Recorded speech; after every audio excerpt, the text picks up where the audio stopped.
ನಮಸ್ಕಾರ ಸ್ನೇಹಿತರೆ, ಇವತ್ತು ಮೊಟ್ಟೆ ಇಲ್ಲದೇನೆ ಬ್ರೆಡ್ ಆಮ್ಲೆಟ್ ಹೇಗೆ ಮಾಡೋದು ಅಂತ ತೋರಿಸ್ತಾ ಇದ್ದೀನಿ. ಬನ್ನಿ ಶುರು ಮಾಡೋಣ ಇವತ್ತಿನ ರೆಸಿಪಿ.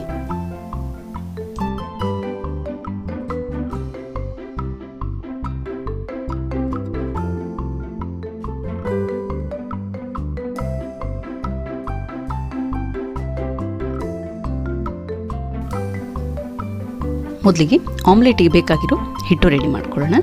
ಇಲ್ಲಿ ನಾನು ಒಂದು ಮಿಕ್ಸಿಂಗ್ ಬೌಲಲ್ಲಿ ಕಡಲೆ ಹಿಟ್ಟು ಹಾಕ್ಕೊಳ್ತಾ ಇದ್ದೀನಿ. ಜೊತೆಗೆ ಸ್ವಲ್ಪ ಮೈದಾ ಹಾಕ್ಕೊಂಡ್ರೆ ಆಮ್ಲೆಟ್ದು ಟೆಕ್ಸ್ಚರು ಚೆನ್ನಾಗಿ ಬರುತ್ತೆ. ರುಚಿಗೆ ತಕ್ಕಷ್ಟು ಉಪ್ಪು, ಮೆಣಸಿನ ಪುಡಿ,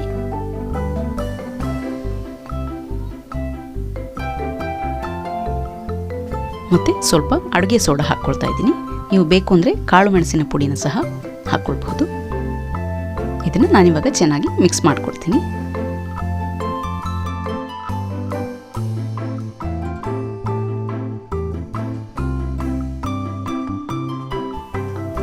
ನೆಕ್ಸ್ಟು ಇದಕ್ಕೆ ನಾನು ನೀರು ಸೇರಿಸ್ಕೊಳ್ತೀನಿ. ಇಲ್ಲಿ ನಮಗೆ ಹಿಟ್ಟು ತುಂಬ ದಪ್ಪಗೂ ಇರಬಾರ್ದು, ತುಂಬ ತೆಳ್ಳಗೂ ಇರಬಾರ್ದು, ಮೀಡಿಯಂ ಹದಕ್ಕೆ ಇರಬೇಕು ಹಿಟ್ಟು.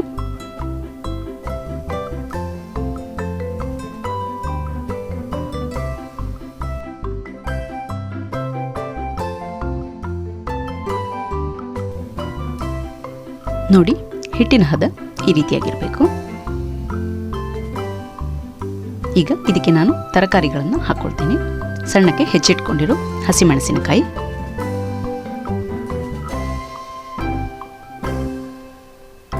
ಸಣ್ಣಕ್ಕೆ ಹೆಚ್ಚಿಟ್ಕೊಂಡಿರೋ ಕೊತ್ತಂಬರಿ ಸೊಪ್ಪು,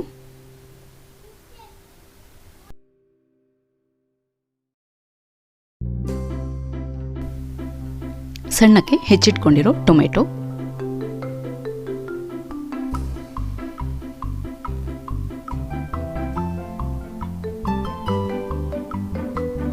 ಮತ್ತೆ ಸಣ್ಣಕ್ಕೆ ಹೆಚ್ಚಿಟ್ಕೊಂಡಿರೋ ಈರುಳ್ಳಿ ಹಾಕ್ಕೊಳ್ತೀನಿ.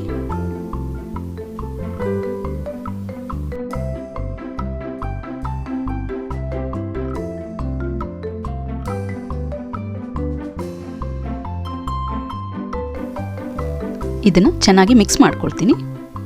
ಇವಾಗ ಹಿಟ್ಟು ರೆಡಿ ಇದೆ.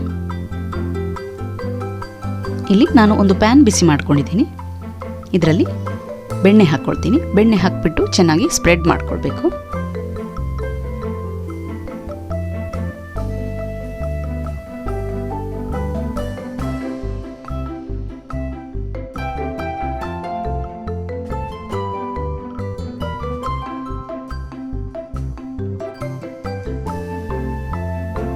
ಪ್ಯಾನ್ ಚೆನ್ನಾಗಿ ಕಾದ ಮೇಲೆ ಇದರಲ್ಲಿ ನಾನು ಹಿಟ್ಟನ್ನು ಹಾಕ್ಕೊಂಡು ಸ್ಪ್ರೆಡ್ ಮಾಡ್ಕೊಳ್ತೀನಿ.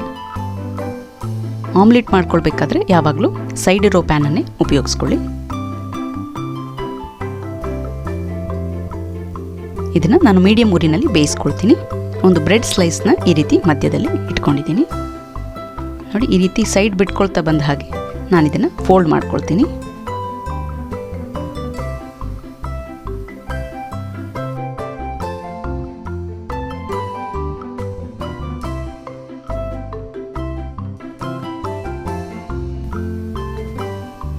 ಇದನ್ನು ಕೇರ್ಫುಲ್ ಆಗಿ ತಿರುಗಿಸ್ಬಿಟ್ಟು ಇನ್ನೊಂದು ಸೈಡ್ ಕೂಡ ಬೇಯಿಸ್ಕೊಳ್ಬೇಕು. ಇವಾಗ ಬ್ರೆಡ್ ಆಮ್ಲೆಟ್ ರೆಡಿ ಇದೆ. ಇದನ್ನು ನಾನು ಒಂದು ಪ್ಲೇಟಿಗೆ ಹಾಕ್ಕೊಳ್ತೀನಿ. ಇದನ್ನು ನೀವು ಬಿಸಿ ಬಿಸಿಯಾಗಿಯೇ ತಿನ್ನಬೇಕು. ಕೆಚಪ್ ಜೊತೆ ತಿನ್ನೋದಕ್ಕೆ ಚೆನ್ನಾಗಿರುತ್ತೆ. ವಿಡಿಯೋ ಇಷ್ಟವಾದಲ್ಲಿ ಲೈಕ್ ಮಾಡಿ, ನಿಮ್ಮ ಫ್ರೆಂಡ್ಸ್ ಜೊತೆ ಶೇರ್ ಮಾಡಿ, ಹಾಗೆ ಸಬ್ಸ್ಕ್ರೈಬ್ ಮಾಡೋದನ್ನು ಮರಿಬೇಡಿ. Thank you.